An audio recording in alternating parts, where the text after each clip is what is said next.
Għadhom miftuħa l-applikazzjonijiet tal-programm sportiv Summer on the Move li ħeġġeġ tfal żgħażagħ u adulti għal attivitajiet sportivi fix-xhur tas-sajf. Il-programm huwa kontinwazzjoni ta' kampanji sportivi oħrajn li jippromovu edukazzjoni fiżika u għaldaqstant iċ-ċentri madwar Malta u Għawdex se jkomplu joffru din l-opportunità biex aktar nies jażlu dawn il-programmi li huma bi prezzijiet baxxi ħafna biex jippermettu l-inklużjoni ta' kulħadd. Dan il-programm se jitmexxa minn coaches kwalifikati biex jiġi garantit livell għoli ta' servizz, kif spjega s-Segretarju Parlamentari għall-Isports Clifton Grima.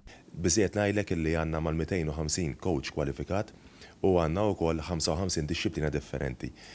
Dan huma attivitajiet illi jortu bażikament persuni ta' kull età, ibda minn tfal ta' sena biss saħansitra anka sa' pensjonanti. Ġifieri dan huwa programm aktar il qudiem ħankunu qegħdin nagħtu aktar inċentivi hekk kif imħabbar fil-manifest elettorali tal-Partit Laburista, propju sabiex inkomplu nħeġġu aktar nies jieħdu sehem dawn id-disċiplini sportivi, disċiplini li jgħinu dak li jkun jgħix stil ta' ħajja aħjar. Għażla kbira ta' sports li jvarja mill-lawm, gym, sfin, judo, badminton, basketball, table tennis u ħafna oħrajn.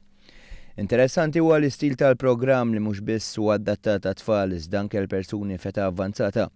Il-kap ta' Summer on the Move għalli fadal ftit postijiet għal dawk li jixtiequ jattendu u għamel appell speċjalment għal familji. Għandna attivitajiet għat-tfal kif ukoll għall-adulti, jista' jkun ukoll anke l-ġenituri jattendu waqt il-ħin li qed jattendu tfal, allura aħna nippruvaw kemm jista' jkun nagħmlu attività tal-familja li jiġu hawnhekk flimkien. Filgħodu, filgħaxija, filgħodu għandna programm li jkun sports differenti ukoll jinkludi anke l-awm, ovvjament is-sajf l-awm hija l-iktar attività favorita. Dawk kollha li jixtiequ japplikaw jistgħu jagħmlu dan billi jibgħatu email fuq programs@sportmalta.org.mt. Il-programm sportiv se jibda nhar it-2 10 ta' Lulju u jintemm il-ħadd 10 ta' Settembru.